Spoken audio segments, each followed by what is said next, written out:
주시옵소서. 예수님의 이름으로 기도드렸습니다. 아멘.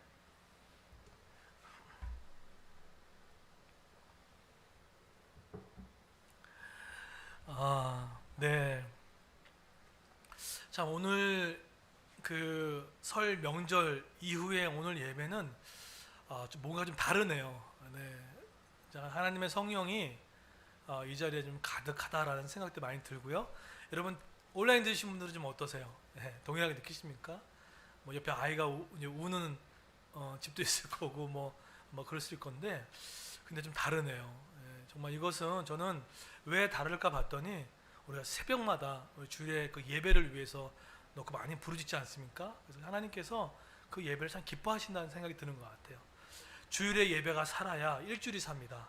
그리고 그 주일의 예배가 건강해야 한 달이 살고요, 1년이 우리가 살 수 있습니다. 그래서 이 한 번의 예배는 우리의 모든 걸 바꿔놓을 수 있는 중요한 예배임을 믿습니다. 오늘 그런 은혜가 있기를 소망합니다. 네, 우리가 뉴스나 최근에 이제 유튜브나 여러 매체를 보다 보면 요즘에 10대, 20대, 심지어는 30대, 40대까지 뭐의 열풍을 지금 불어닥치고 있냐면 지금 주식의 열풍에 불어닥치고 있다고 하죠. 이번에 이 세뱃돈을 받았던 많은 우리 자녀들이 있는데 부모들이 그 돈을 다 주식에 넣겠다고 할 그 기사를 보게 됐습니다. 그리고 뭐 20대뿐만 아니라 30, 40대까지 이게 정말 이 주식을 하려고 하는 그 이 숫자와 이 수치가 정말 폭발적으로 막 일어났습니다. 그런데 어떤 분은 그런 생각을 하십니다. 주식 위험한 거 아니냐, 또 주식에 대해서 하게 되면 이거 집안 망하는 거 아니냐, 뭐 그런 우려 섞인 것도 있는데, 뭐 건강한 투자와 공부를 가지고 한다 그러면 또 이 투자라는 것은 건강한 또 우리 하나의 중요한 수단이 아닌가라는 생각을 가져요. 그런데 저의 포커스는 근데 왜 이렇게 초등학생부터 시작해서 왜 그 뭐 40대, 이게 지금 40대뿐만 아니에요. 지금 뭐 40대, 50대, 60대, 70대까지 지금 막 광풍입니다. 근데 왜 이런 일이 일어났나라고 하는 이제 분석 취재 프로를 봤습니다. PD 수첩의 이 B2 청춘 보고서라는 이 PD 수첩을 보다 보면서 그 답을 발견하게 됐어요.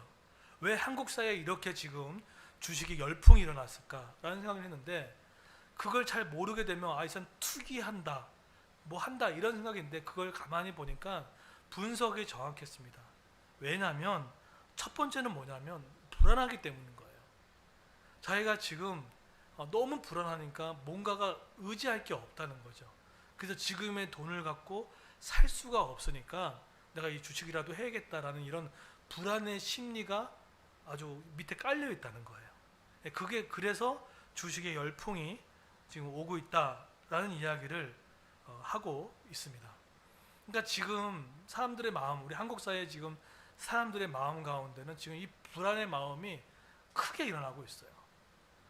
막 이렇게 지금 보다 보니까 열심히 내가 돈을 벌고 또 월급을 받고 살았는데 갑자기 막 집값이 폭발하고 폭등하다 보니까 열심히 살면 뭐하나 이런 마음도 막 들고, 이런 불안한 심리의 기저가 주식을 할 수밖에 없게끔 만드는 일들이 숨어 있구나, 정말 많이 불안하구나. 그래서 저는 그 PD 수첩을 보면서 정말로 이 시대, 아니면 이 이야기는 PD 수첩에 나오는 사람뿐만 아니라 같이 예배 드리고 있는 지금 대부분의 우리 그레이스 교회는 30대, 40대잖아요.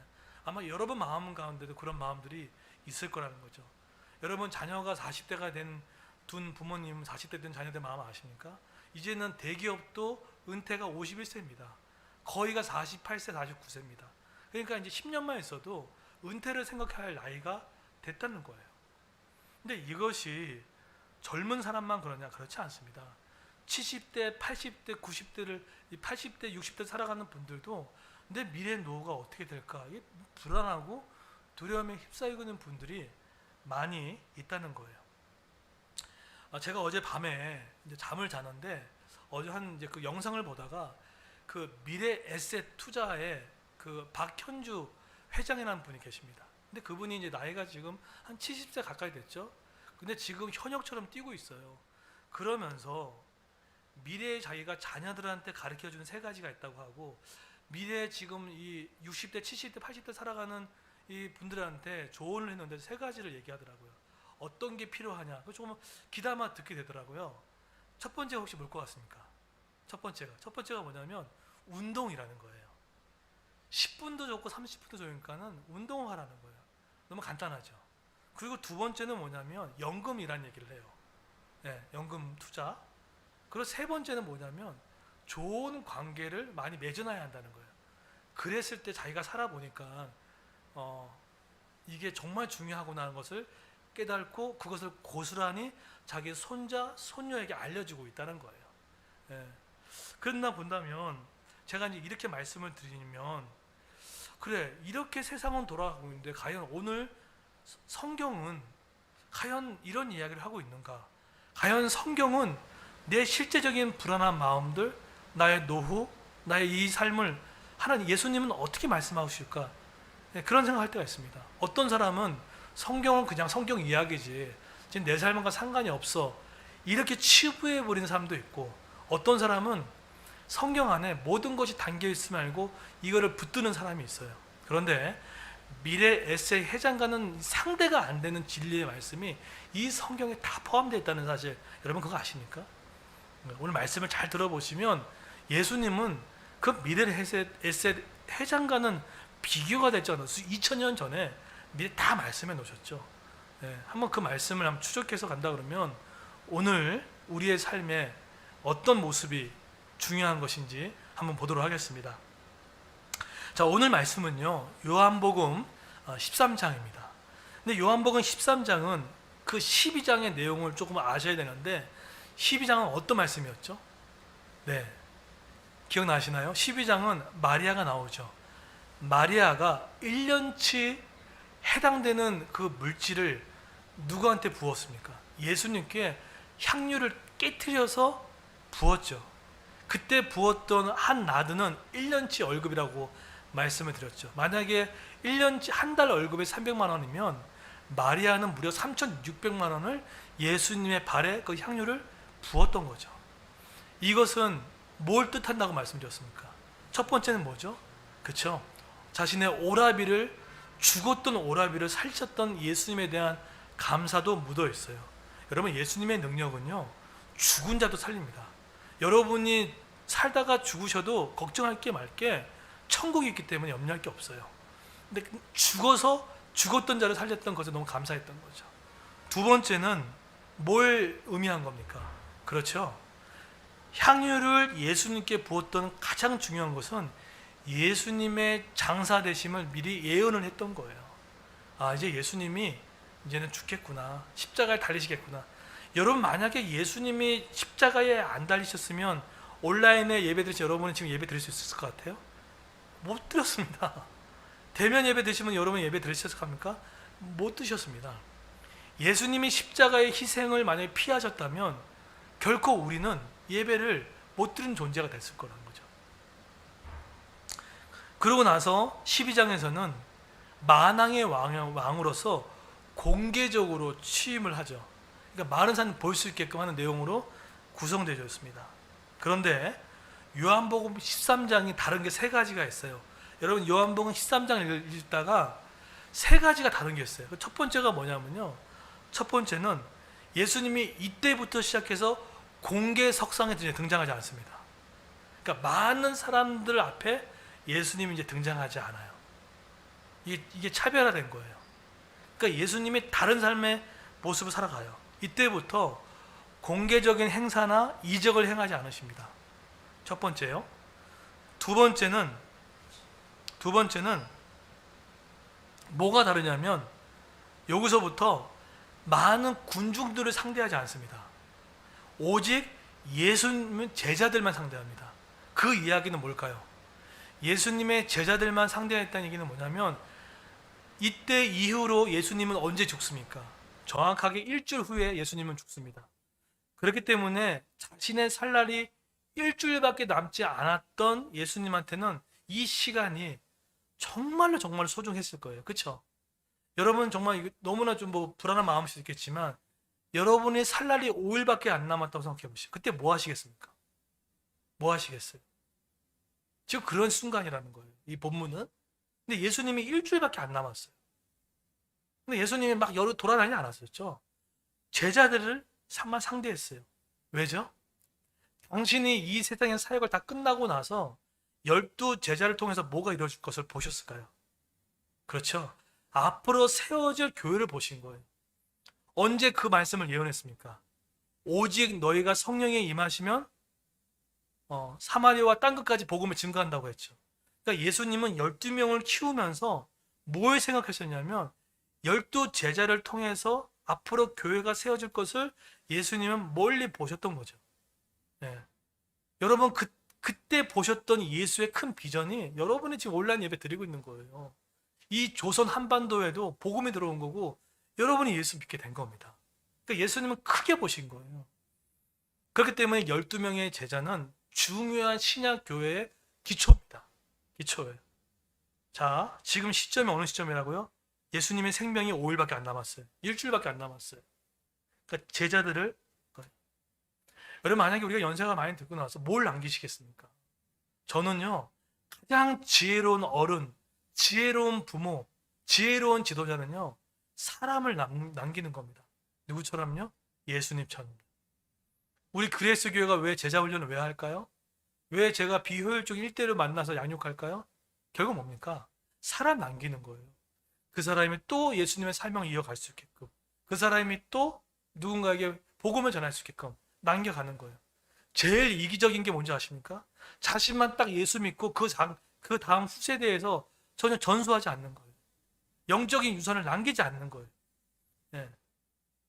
그러니까 지금 한국 교회 가운데 당대의 믿음은 너무 좋았지만 후세에게 그 믿음을 밀려주지 않으면 어떡하겠습니까? 여러분 제 머릿속에는요 주일학교 19명, 20명의 다음 세대를 보고 있어요. 여러분이 어떻게 생각할지 모르겠지만 우리 지금 어제 며칠 전 태어났던 도담이, 뭐 이현이, 뭐 하민이, 뭐 우성이, 은성이 제가 볼 때는 어린아이 같지만 어린아이 아닙니다. 앞으로 장차 이 나라를 이끌어가고 교회로서 역할을 감당하고 장차 이 나라를 이끌어갈 사람으로 크게 보는 거예요. 네. 그래서 우리 부모의 세대, 어른 세대는요 그들에서 마음껏 기도해주고 축복 기도해주고 그리고 좋은 것도 나눠줄 줄 아는 그 준비를 하는 거예요. 누가 그렇게 했습니까? 예수님이 하신 거예요. 여러분 믿는 여러분이 부모라면 믿는 정도라면 이 일은 해두고만 안 해두고만이 아니에요. 왜죠? 예수님께서 뭐라고 했습니까? 죽기 전에 마지막 전날에 뭘 유언하셨죠? 너희가 제자를 삼아라. 그거 남기라고 했어요. 자, 이것이 이 요한복음 13장이 다른 거예요. 그리고 세 번째로 요한복음 13장이 다른 게 뭐냐면 다른 마태, 마가, 누가복음에는 세례라는 단어가 등장하면서 직접 세례를 하는 모습들이 있어요. 그런데 오늘 여러분 읽으셨던 요한복음에는 이러한 세례라는 어떤 내용들이 등장하지는 않아요. 그런데 뭐가 있죠? 이따 본문을 보시겠지만 예수님이 제자들의 발을 씻기는 장면 나옵니다. 그게 바로 세례입니다. 그래서 지금 요한은 이 요한복음을 썼던 요한은 발을 씻기는 행위와 이 세례를 같이 연결시키는 신학적인 의도가 있다는 거예요. 결국 뭡니까? 세례를 말하는 거예요. 여러분 세례가 뭐죠? 세례가 뭡니까? 여러분 세례의 가장 첫 번째가 언제 시작됐습니까? 언제일까요? 세례가 언제일까요? 세례. 구약에 나타나죠. 모세가 이끌어갔던 그 이스라엘 백성들이 있었습니까? 갔죠. 그죠? 그 뒤에 누가 쫓아오고 있었습니까? 바로의 군대가 쫓아왔단 말이에요. 그런데 그 이스라엘 백성들이 어디로 들어갑니까? 갈라진 홍해로 들어가죠. 들어가고 나서 그 다음에 갈라진 홍해 속에서 나왔죠. 이건 뭘 의미할까요? 이게 바로 구약의 세례의 모습이에요. 결국은 물에 들어갔다는 것은 뭡니까? 내 옛사람이 죽었다는 뜻을 얘기하는 거예요. 여러분 세례 받을 때 어떤 의미죠? 하나님 내가 그 전까지 내가 주인 되었고 내 돈 내 마음대로 사용했고 내 인생 내가 주관했고 예배도 없이 하나님께 드림도 없이 헌신도 없이 내 인생 내가 살았는데 엉망이었습니다. 근데 세례 받을 때 성부와 성자와 성령의 이름으로 세례 준다는 것은 하나님이 그런데 그렇게 살아보니까는 이거 못 살겠네요. 제가 저의 모든 경험과 지혜를 죽습니다. 그러고 나서 다시 사는 거, 다시 새로운 사람과 살아가는 거, 이게 세례받는 의미입니다. 그러면 세례받고 나서 그럼 뭐 깨끗해지나? 아니에요. 올라왔지만 여전히 죄는 있어요. 그렇지만 계속해서 만들어가는 거죠. 여러분, 죄 있는 사람, 죄 없는 사람이 어디 있습니까? 어제 우리가 실수할 수도 있고 아이들한테 뭐 잘못할 수도 있고 죄 없는 사람은 없어요. 내 교회 다녔다, 뭐 세례 다 받았으니까 깨끗하다, 이런 사람이 어디 있어요? 살면서 넘어지기도 하고 깨지기도 하고 그렇지만 또 와서 하나님, 제가 잘못했어요, 용서해 주세요, 제가 염려했습니다, 고민했습니다, 그런 거죠. 그래서 만들어가는 거죠. 언제 완성합니까? 예수님 다시 오실 때 비로소 완성되는 거예요. 그러니까 우리는 계속해서 지금 만들어가는 중이에요. 그래서 혹시나 우리 주변에 있는 사람, 왜 저 사람은 저럴까? 왜 저 교회는 저럴까? 왜 저 사람은 저럴까? 비난할 필요 있다 없다? 할 필요 없어요. 물론 마음은 속상하죠. 하지만 만들어가는 중이죠. 그런 것처럼 이게 달라요. 자, 그런데 오늘 본문에 보시게 되면 예수님께서 오늘 이것이 요한복음 13장이 다른 겁니다. 그런데 오늘 예수님께서 아주 특이한 행동을 합니다. 일주일밖에 삶이 남지 않았던 예수님이 아주 특이한 행동을 하세요. 그 특이한 행동이 뭘까요? 어떤 사람도 하지 않았던 거예요. 바리새인도 유대인도 하지 않았던 거예요. 높은 종교 지도도 하지 않았던 거예요. 누가 했냐면 예수님이 아주 특이한 걸 해요. 이게 뭘까요? 제가 읽어드릴게요. 내가 선생과 주로서 너의 발을 씻겼으니. 뭐가 특이한 겁니까? 틀림없이 성경에는 내가 선생이고 주다, 메시아라는 뜻이거든요. 결국은 하나님이라는 뜻이에요. 근데 그 예수님이 자신의 생명이 일주일밖에 안 남았을 때 누구의 발을 씻겼다고 합니까? 제자들의 발을 씻겨준 거예요. 여러분, 제자들이 이 당시 그 시대에는 이 발을 씻기는 행위 누가 씻겼냐면, 예를 들어 여러분 집에 오시면 이 이스라엘 문화는요, 집에 누가 방문하게 되면 노예나 종이 있으면 무릎을 꿇고 그 더러운 흙에 묻은 흙을 씻어주는 풍습이 있었어요. 네. 그러니까 얼마나 그게 좀 더러워요, 그죠? 발가락 사이에 뭐 때도 있을 거고, 뭐 무전도 있을 거고, 각기도 있을 거고, 다 있을 건데, 근데 예수님이 무릎을 꿇고, 대야에 무릎을 꿇고 제자들의 발을 씻겨주고 있는 거예요. 이거는 그 누구도 하지 않았던 거예요. 근데 누가 있다고 합니까? 하나님이신 예수님이 했던 거예요. 자, 그러면 여쭤볼게요. 예수님이 왜 발을 씻기셨을까요? 맞아요. 예수님이 일주일 뒤면은 이제는 이 세상에 없으십니다. 근데 남아있는 12명 제자들한테 뭔가를 생각을 바꿔주기 위해서요. 또 강렬하게 얘기하면은 그걸 깨트리기 위해서요. 뭘 깨트리기 위해서죠? 바로 이겁니다. 지금 이 장소는 어딜까요? 마가의 다락방입니다. 그런데 마가의 다락방 가운데 소년들이 온 상태인데 어느 한 사람도 그들의 손에, 그들의 발에 묻혀있는 흙을 깨끗이 씻겨주는 사람이 한 명도 없었어요. 그러니까 무슨 얘기입니까? 아무도.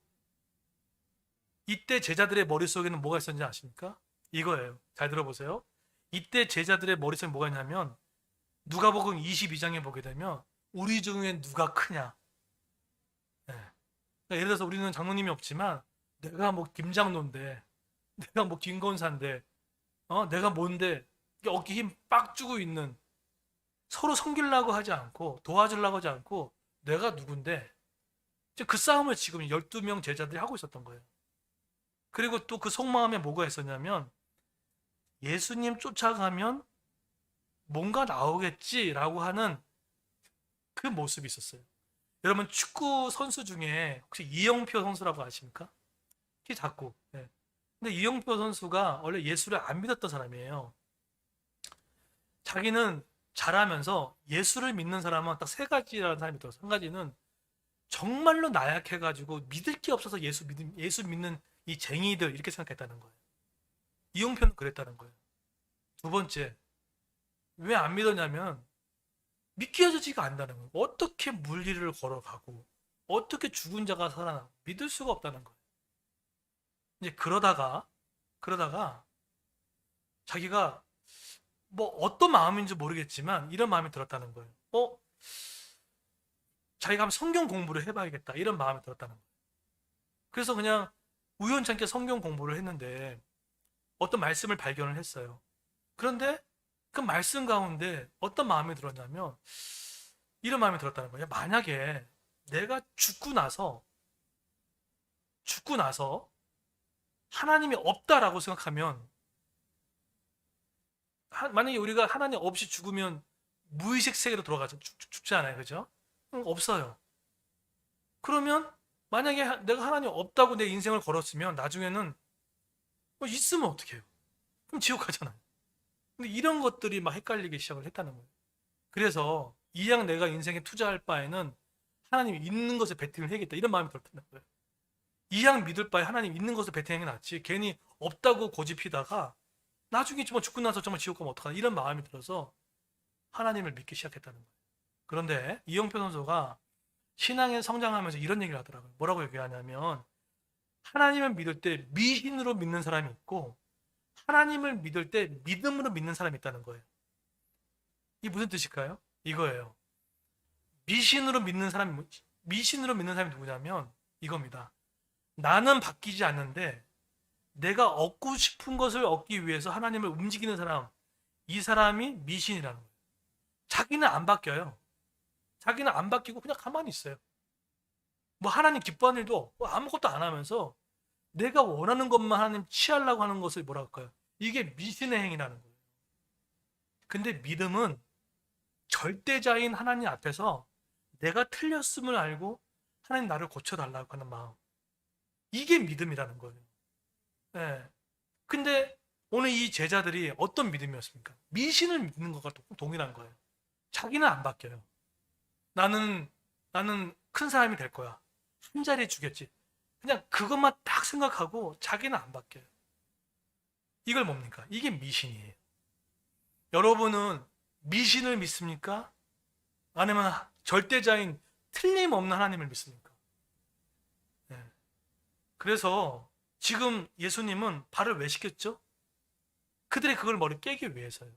종들이 하지 않고 노예만 할 수 있는 그 일을 하나님이신 예수님이 무릎을 꿇고 제자들의 발을 씻겨가면서 정말로 하나님의 나라를 믿는 사람들은 정말 낮은 곳에서 섬길 줄 알고 또 도울 줄 아는 것이 이게 하나님의 나라의 원리의 질서다라고 하는 거예요. 저는 이것을 보여주기 위함인 거죠. 그레이스 교회가 내부적으로 기도도 많이 하고 또 여러분의 어떤 헌금 생활을 통해서 교회가 자라나고 있고요. 그렇지만 하나님이 아셨는지 우리의 힘으로는 안 돼서 외부의 후원자를 통해서 교회가 지탱 유지하고 있습니다. 그래서 이제 아내가 이제 2달에 한 번씩 후원의 편지를 씁니다. 근데 후원 편지기보다는 선교지 편지라고 생각하시면 될 것 같아요. 저는 이 해화동 지역에 파송받은 선교사거든요. 네, 사실 여러분도 이 땅에 파송받은 선교사들입니다. 네, 얼마나 정체성이 분명해요. 그렇잖아요. 그런데 이번에 이제 글을 올렸어요. 제 페이스북에 이제 글을 이제 올렸습니다. 근데 글 내용 가운데 어떤 내용이 있었냐면 교회 이전에 대한 이야기, 그 다음에 유튜브를 통해서 165명의 그 구독자가 있는데 그 중에 60여 명은 안 믿는 분들이잖아요. 그런 이야기, 또 되게 오랫동안 전도하려고 했던 그분이 새벽 교회는 못 오겠지만 유튜브로 듣는 분들이 생겼다는 이야기도 하고 심지어는 영접하는 우리 주일학교 얘기도 해주고 그리고 참 감사한 거는 저희 이제 아내죠. 저희 사모가 바로 4층에 연극실이 있어요. 근데 그들한테 직접적으로 복음을 전할 수는 없잖아요. 그죠? 근데 아내가 한 3주 전부터 하고 있는 게 있습니다. 얼마나 귀한지 모르는데 계단 청소랑 화장실 청소를 깨끗이 해요. 그러면서 하는 말이 저한테 좀 감동이었어요. 우리가 보여줄 수 있는 것은 몸으로 보여주는 복음이다. 그거 사실은 우리도 할 필요 없잖아요. 같은 임대료를 내고 그들도 해야 되잖아요. 근데 그 화장실의 변기를 손수 닦아요. 저는 예수의 또 성령시라는 생각이 듭니다. 왜죠? 보여주는 복음을 통해서. 그랬더니 제가 이제 그 글을, 이런 글들을 남기니까 댓글도 달리고 또 여러 가지 좋아요, 공감이 많이 들었어요. 막 좋았다고 이런 공감을 많이 했더라고요. 그래서 제가 집에서 곰곰이 생각해 봤어요. 왜 이 글에 대해서 사람들이 공감했을까? 첫 번째 뭐였을까요? 그렇죠? 교회 이전 가운데, 우리 교회 이전 가운데 하나님 역사를 엄청 보여주셨잖아요. 그죠? 지금 이 사람들, 우리 성도들은 하나님의 기적 같은 역사를 지금 보고 싶구나. 내가 노력한 걸 뛰어넘는 하나님의 놀라운 역사를 보고 싶구나. 이게 하나 숨은 걸 깨달았고, 두 번째는 또 뭐죠? 두 번째는 60명의 믿지 않는 그 영혼들을 교회가 정말로 복음을 전하려고 노력하고 있는 이 복음 전도에 대한 부분들 가운데 우리 교회 다니지 않지만 성도들이 그 마음 가운데 공감하고 있구나. 보고 싶어 하구나. 교회 본질을 하고 있구나. 그거에 대한 공감이었다는 생각이 들어요. 그리고 세 번째는 뭡니까? 화장실을 청소하면서 보여주는 복음을 보여줬다는 것에 대해서, 이 교회가 자기들만 성도만 챙긴 것이 아니라 다른 이웃들을 배려하려고 하는 이 모습이 있구나. 거기에 공감하고 있다는 생각들을 하게 된 거죠. 지금 이 모든 부분들이 뭡니까? 이게 바로 예수님 발을 시켰던 것처럼 이 동일한 일들을 교회가 하고 있는 거예요. 다른 사람 발을 시켜 나가는 것처럼. 저는 이어서 이런 글을 통해서 우리 교회가 예수가 발을 제자들이 시켰던 것처럼 우리 또한 우리 교회도 이런 5가지를 맞춰가지고 잘 해야겠다. 여러분 저는 되게 큰 욕심이 있어요. 이게 뭐냐면, 제가 분명한 확신은 뭐냐면, 적어도 우리 지금 태어난 아이들부터 작년에 이르기까지 예수 믿었고 같이 신앙생활 하는데, 저는 여러분을 공고하게 만들고 싶지 않아요. 제 목표가 있어요. 제가 어떤 형태든지 많은 사람들이 그래도 선한 인맥들이 있잖아요. 선한 인맥입니다. 주님이 주신 인맥이니까. 그리고 모든 그런 정보들, 많은 것들 있잖아요. 최고의 것을 다 담아내려고 해요. 그래서 거기에 믿고 따라가게 되면 적어도 교회에 하나님 기뻐하실 일을 감당할 수 있게끔 도와드리고, 공공성을 할 수 있게끔 도와드리고, 또 윤택할 수 있게끔 도움을 드릴 수 있는 모습으로 본이 되어야겠다. 이게 저의 섬김입니다. 이게 저의 발을 시켜주는 행위일 수도 있는 거죠. 이런 것처럼 본이 되는 것들이 너무나 중요합니다. 자, 그런데 예수님께서 근데 왜 그렇게 했습니까? 12명의 제자, 일주일 뒤에 사라질 자신의 운명 뒤에 이 12개의 교회를 통해서 앞으로 폭발적인 교회가 일어날 건데, 앞으로 이 교회를 통해서 하기를 원하는 그 본을 예수님이 보여주기를 원했다는 거예요. 자, 그런데 이 이야기에 대해서 베렛이라는 학자가 있는데 이렇게 이야기를 합니다. 한번 들어보세요. 세례가 예수의 죽음에 동참하며 새로이 거듭나서 부르심에 응답한 삶의 의미라면, 베렛 학자는 이렇게 얘기합니다. 예수의 세족행위, 발을 닦는 행위는 성김의 주제와 세례 주제가 결합되어 이중적인 의미를 포함한다는 거예요. 그러니까 여러분, 이게 무슨 말이냐면, 예수님이 발을 시켜준 세족식을 했잖아요. 그죠? 이거와 성김의 주제와 동일한 것을 보여준다는 거예요. 다시요. 발을 씻겨주는 행위는 단순히 내가 세례 받았어라 끝나지 않고, 그것이 누군가를 섬기는 섬김의 주제까지 의미를 포함하고 있다는 거예요. 그렇다 그러면 여러분, 내가 세례받은 세대 성도로서 또 내가 세례받은 하나님의 백성으로서 나에게 섬김이 없고, 나에게 작더라도 누군가의 섬김이 없고 그런 작은 섬김이 없으면 그게 과연 세례받은 자의 모습일까라는 생각이 듭니다. 여러분, 그래서 미국에서는요, 이 선진국에서는 노후를 잘 준비하는 사람들이 특징이 있어요. 그게 뭐냐면 봉사 50%를 하고요, 그 다음에 취미활동 50% 하고, 그 다음에 용돈벌이를 이렇게 몇 퍼센트를 한다는 얘기를 해요. 근데 교회가 이걸 다 담겨져 있는 거예요. 미래에세 회장이 얘기했던 그 모습보다 더 뛰어넘는 일들을 예수님은 수천 년 전에 우리에게 알려주신 거죠. 섬김에 대한 부분들, 돕는 것에 대해서. 자, 그런데 이러고 나서 예수님이 어떻게 합니까?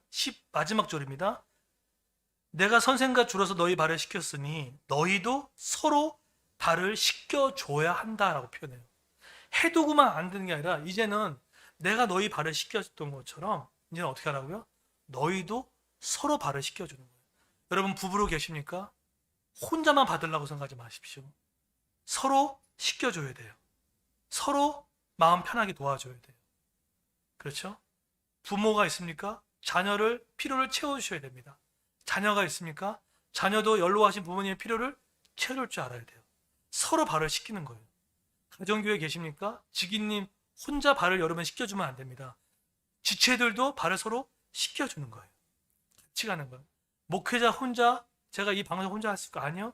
제가 여러분의 말씀으로 섬기는 발을 씻겨주는 것처럼 휘성이는 이렇게 음향과 여러분 예배를 체결될 수 있게끔 발을 씻겨주는 겁니다. 서희는 와가지고 체온계를 재고 칙 뿌리고 그리고 커피를 타주고 그런 일들 씻겨주는 얘기를 하는 거예요. 예수님 뭐라고 합니까? 서로 씻겨줘야 돼요. 여러분 교회 안에서 나는 딱 온라인 예배만 딱 드리고 그냥 예배만 딱 드리고 난 됐어. 그럼 예수님의 말씀에 정면 부인하는 거죠. 저는 지난주에 참 감동을 받았어요. 왜냐하면 지난주에는 로테이션 예배 가운데 한마음이 아니었는데 우리 주영 형제가 급하게 우리 방송이 안 되니까 급하게 와가지고 방송을 만져주고 또 우리 자녀에게 그걸 또 알려주고 지금은 음향과 음악 소리가 잘 나올 수 있게끔 도와주는 거. 아이도 봐야 되는데 급하게 자전거 타고 뛰어오는 그 모습 보면서 마음에 감동이 있었어요. 뭘 한 거죠? 시켜준 거예요. 저를 시킨 게 아니라 이 교회는 예수의 몸이잖아요. 그 발을 시켜준 거예요. 네. 이것들이 너무나 중요하죠. 제가 명절에 이게 이제 뭐 만날 수는 없잖아요. 명절 집에 있는데 전화가 왔어요. 전화가 왔는데 누군가 왔더니 서희예요. 서희가 자기 되게 밝은 목소리로 이제 저한테 오더니 아빠 빨리 나오라는 거예요. 그래서 명절에 솔직히 움직이기 쉽지 않잖아요. 빨리 나오라는 거예요. 그래서 나갔죠. 나갔더니 이제 친구가 있어요. 근데 이 친구는 여러분 제가 한두 번 언급했지만 우리 서희가 되게 기도하고 있고 전도하려고 하는 친구예요. 그것도 양주에서 멀잖아요, 그죠? 근데 전도하는 친구예요. 근데 이 녀석들이 저를 강아지 끌듯이 자꾸 어디로 데려가요, 이렇게. 막 데려가더라고요. 그래서 어딘가 자꾸 데려가다가 뭔가 이상해요. 그래서 나를 기쁘게 해주려고 그러나 했더니 자꾸 놀이터를 끌고 다닌 거예요. 근데 딱 갔더니 놀이터에 갔더니 그네 있지요, 그네. 근데 그네가 이만하게 큰 타이어로 만든 그네가 있어요. 거길 저를 데려왔어요. 그랬더니 거기서 제가 저를 왜 불렀을까요? 그네를 밀라는 거예요. 그래서 거기 가가지고 한 40분 동안 두 사람이 앉아있고 저는 거의 종처럼 그네를 밀었어요. 네. 그런데 제가 마음이 너무 기뻤어요.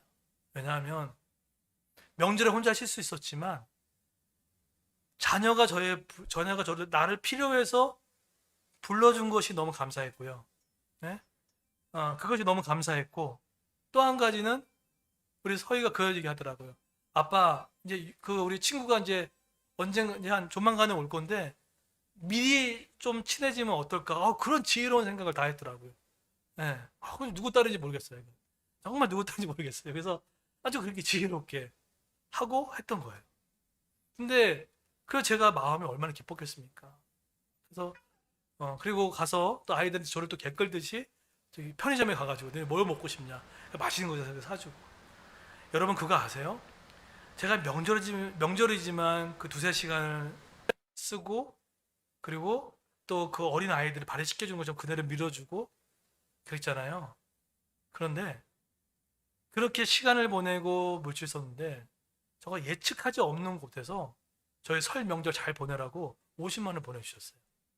그러니까 하나님께서는요, 제가 요청한 것도 아니잖아 말이에요. 그렇잖아요.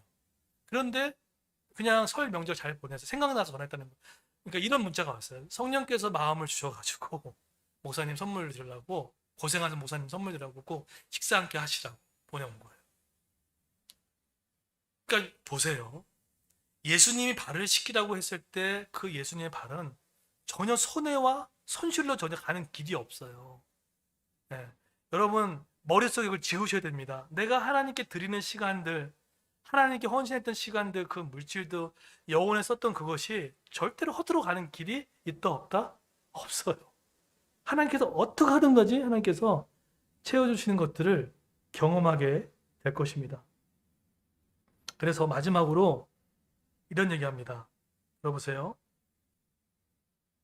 부유한 나라에서 고통과 분노의 정도가 심한 건 물질적인 부가 부족해서가 아니라 내가 남에게 필요한 존재의 느낌이나 내가 사회에 함께하고 있다는 느낌을 더 이상 갖지 못하기 때문에 불행을 느끼는 것이다. 이게 어른들의 고백이에요.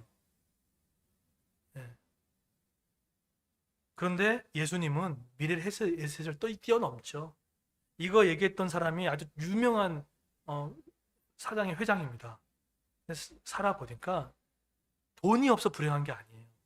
내가 필요한 존재가 나이 먹어서 못 되고 내가 사회와 함께하고 있지 못하는 그것 때문에 더 불행을 찾아온다는 거예요. 혹시나 이 자리에 온라인 되신 분들 계시면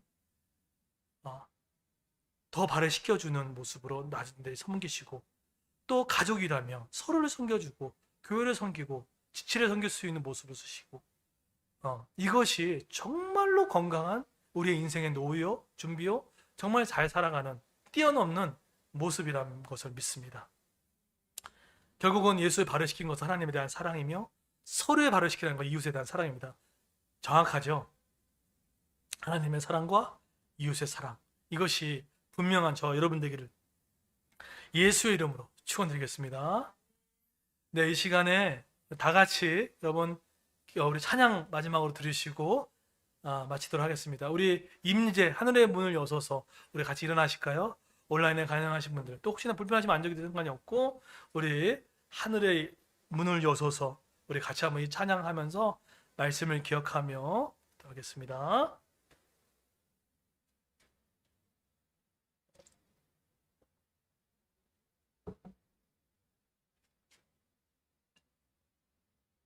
하늘의 문을 여서서 임재 찬양할 때 오늘의 이 말씀이 하나님의 은혜 가운데 우리 수료합니다. 서로 발을시키기를 원하고 작지만 또 우리가 서로의 발을 시켜주는 모습이 있기를 소망하는 마음으로 오늘 명절 이후에 세상을 사는 성도 마지막 끝 마무리에 정말 이거 중요합니다. 서로의 발을 시켜주는 모습으로 하기를 소망합니다.